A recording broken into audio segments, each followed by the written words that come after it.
mukulikeeyo nnyo mukuwummulamu okwo.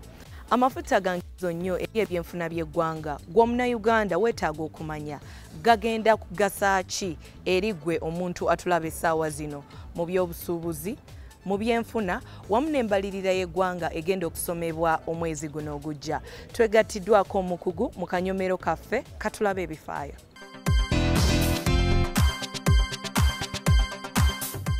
Tukulamusiza ssebo ku programu Ensimbi n'emirimu wano mu kanyomero kaffe ak'Omukugu. Buuza ku balabi ba Bukedde TV. Balabi ba Bukedde TV nange nsanyuse nnyo okubeera ku TV yammwe okwogerako n'omukyalo. Amannya gange nze Ramadhan Gobi nga ndi musomesa wa byanfuna wano mu Makerere University Business School. Okuzuulibwa kw'amafuta mu Uganda kitegeeza ki eri ebyenfuna bya Uganda nga tutunuulidde obusuubuzi, embalirira y'eggwanga wamu n'embeera y'abantu aba bulijjo? Bwe twafuna amafuta kati myaka nga 10 emabega kuba amafuta ago baagazuula mu 2006. Eggwanga lyafuna kugamba okusanyuka ennyo n'okukyamuukirira essuubi ly'amaanyi nti amafuta gagenda kutuyamba okutumalako ebizibu bye tubadde nabyo eby'ebyenfuna. Naye ate kyewuunyisa nti okuba twafuna amafuta ate ebyenfuna byaffe biddiridde buddirizi ne bibeera nga olwaleero bizibu nnyo. Abantu abasinga ekyo ababadde bagoberera ebyenfuna bakimanyi nti okuva mu mwaka nga gwa 2000 kati nga mu 10 kutuuka olwaleero ebyenfuna nga si birungi. Naye waliwo essuubi kati nti gye tugenda mu maaso kuba kati gavumenti yatukakasizza nti omwaka we gunaaweera ogwa 2020 kati wabulayo emyaka nga 3 tugenda kuba tufuna amafuta gaffe agasooka wano okufuluma abantu bafune ku nsimbi eziva mu mafuta. Amafuta bye bimu ku bintu ebiyamba ku nkulaakulana y'amawanga ag'enjawulo n'okuddukanya emirimu. Abali mu ttuluba lino basuubire ki naddala abasuubuzi? Amafuta galina sides bbiri. Galiko ebirungi naye ate era galiko ebibi. Nga nsoose n'ebirungi, kansooke n'ebirungi. Nga bwe nkugambye nti ekisookera ddala amafuta gagenda kuleeta $. Kati $, bw'ejja tusuubira nti ensimbi yaffe eno ebadde enaabuuse nnyo gajja giyambako okuddamu ku mutindo. Kati ngaffe abagula ebintu okuva ebweru ebisinga obungi kijja kutuyambako okubigula ku muwendo ogwa wansiko. Ekyokubiri kijja kuleetawo n'okubeera nti gavumenti tetunuulidde nnyo muntu okufuna ku nsimbi zeekozesa nga emuggyako omusolo omunene. Tusobola n'okuyambako era ne ku income tax fe abantu abakola n'ofuna ensimbi gavumenti tujjako ebitundutundu 3 ku buli 100 ebikisingayo wansi. Waliyo bejjako ebitundutundu 4 ku buli 100.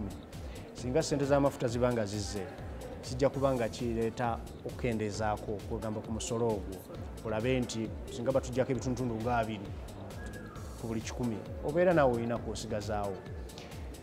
Ekirala kijja kuleetawo ku mirimu. Omanyi amafuta gajja ne galeetawo excitement mu ggwanga. Businesses nnyingi zijja mu ggwanga okuva ebweru. Naye ate waliwo sayidi endala ku mafuta. Sayidi eyo endala kyekikwatagana ne gavumenti okubeera nga etunuulira ennyo amafuta. Mu mbalirira y'eggwanga kireetawo nti batandika okubeera nga amafuta bagasukkulumya nnyo ku birala. Kati ogeza nga bajeti eno ejja ey'omwaka guno ogujja mu July mu Gw'omusanvu gutandika guno balaze already nti amafuta mwe gali mu mineral development bagiwadde ssente nnyingi okusinga katugeze obulimi, okusinga obusuubuzi, okusinga ngamba ebivaamu ensimbi, obulimi, obusuubuzi n'amakolero. Tebereza amakolero baagawadde billion 10.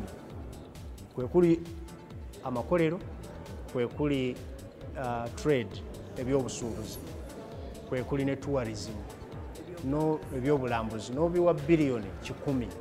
Naye amafuta nga galina n'ebirala n'ebiva mu ttaka ebirala baabiwadde trillion namba oba bakaita kasiriivu oba katabalika ku ebyo ebibiri naye nga ye trillion mu luzungu baba wadde kumpi zigenda kuwera trillion 2 ze billion 2,000. kakati olaba nti gavumenti yesigamye nnyo erina nnyo essuubi mu mafuta era mwetadde ensimbi.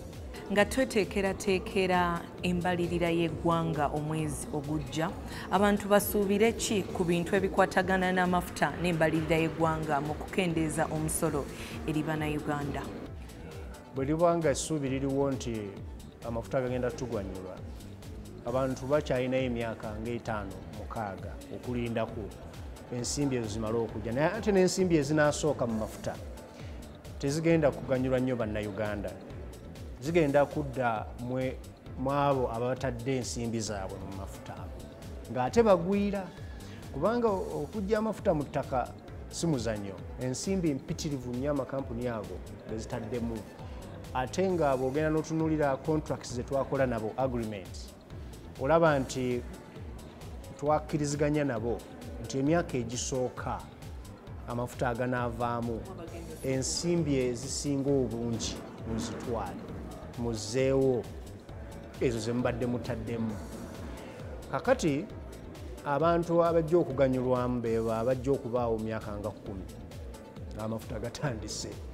Abakadde abali mu myaka egyabukadde bayinza obutaganyulwa ennyo, bazzukulu n'abaana be bajja okuganyulwa ennyo mu mafuta ago, kubanga ensimbi ezisooka ziddamu abo abataddemu ensimbi zaabwe.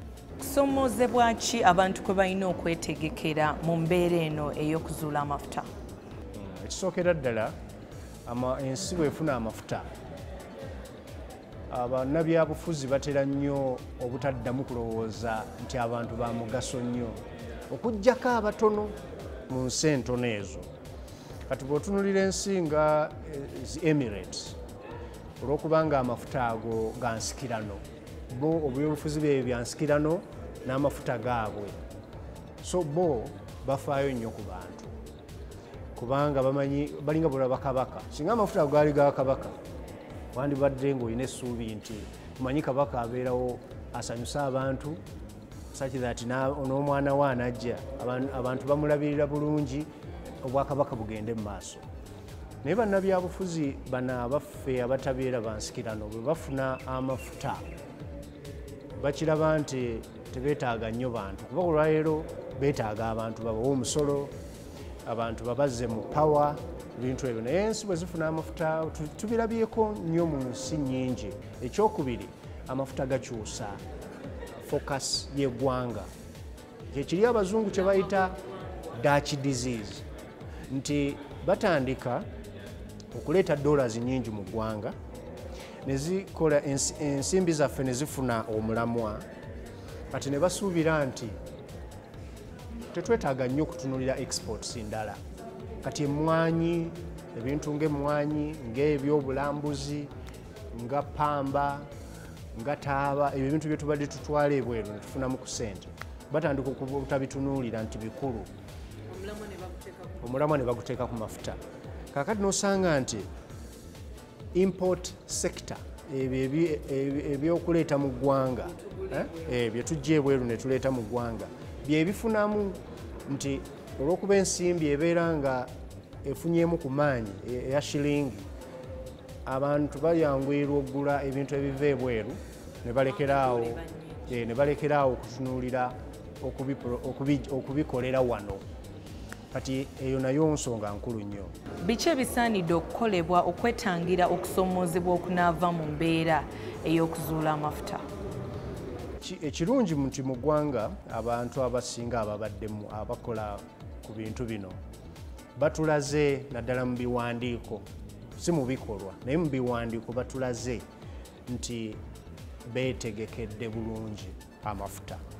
Nze nsomyeko ku biwandiiko ebisinga eby'amafuta, birungi nnyo nti bitunuulidde, katugeze singa obuzibu bunajja ku environment, amafuta ago ne gataataaganya embeera y'ensi, katugeze enkuba nga tekyatonnya bulungi, katugeze ebyo ebiva mu mafuta ebirimu obutwa bagenda biteekawa, katugeze abantu abo ababadde mu bitundu ebyo bye bagenda okugyamu amafuta babatuttewa era obulamu bwabwe tebabukyusizza mu bubi.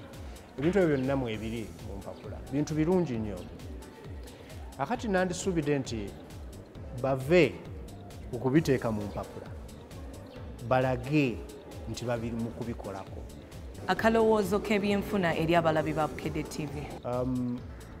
Akalowoozo akasembayo kwe kubeera nti bannayuganda babeere nga wadde babagamba nti tulina amafuta tebakyusa nnyo bulamu bwabwe kulowooza nti tugenda kufuuka Dubai.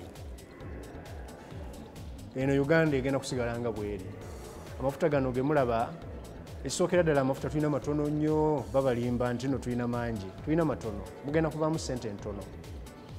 Kuba kati bw'otunuulira obugagga bwa Uganda bwe tukola buli mwaka nga tulima bulimi n'obuntu bwaffe buno obutono bwe tukola buli obuwumbi 26 obwa Amerika, ze triliyoni za Uganda nga 85. Amafuta gonna nga tugasimye tusuubiramu obuwumbi nga 7 za Amerika. Kumpi ebitundutundu obugagga bwe tukola kati emirundi ng'ebiri n'ekitundu. Osobola okusigalamu ebyo by'obadde okola oba ng'obadde olima oba ng'oli mu bya busuubuzi, enkyukakyuka n'ebyamafuta ejja kusangayo eyo okubeera nga tutwala eggwanga lyaffe mu maaso. Katulabe ebifa mu kanyomero kaffe aka banking.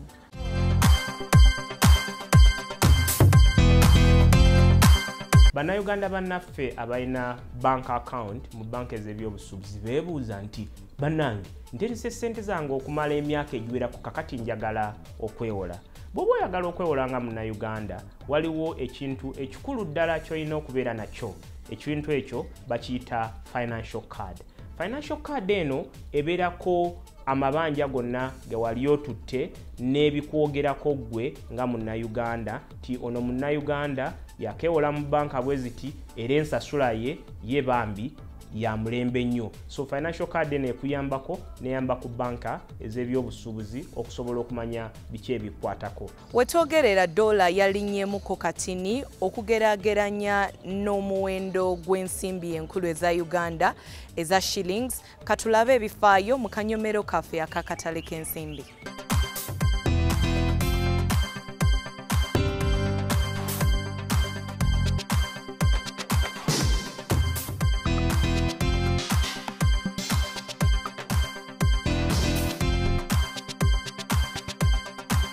Gw'omuntu oyagala okutandikawo business teweetaaga capital mungi wabula weetaaga ekirowoozo. Ekirowoozo ekyo kye kijja okutuusa ku kiruubirirwa kyo ky'oyagala mu maaso eyo. Tukwebaza okulaba program Ensimbi n'emirimu era nga oba ng'oyagala okutweyungako osobola okukozesa enkola yaffe eya Facebook page eya Bukedde TV1 oba n'oweereza obubaka ku 8338. Tujja kwesiima nnyo okuwuliriza. Atakumira mpeera abankuumire musibe bulungi mweraba.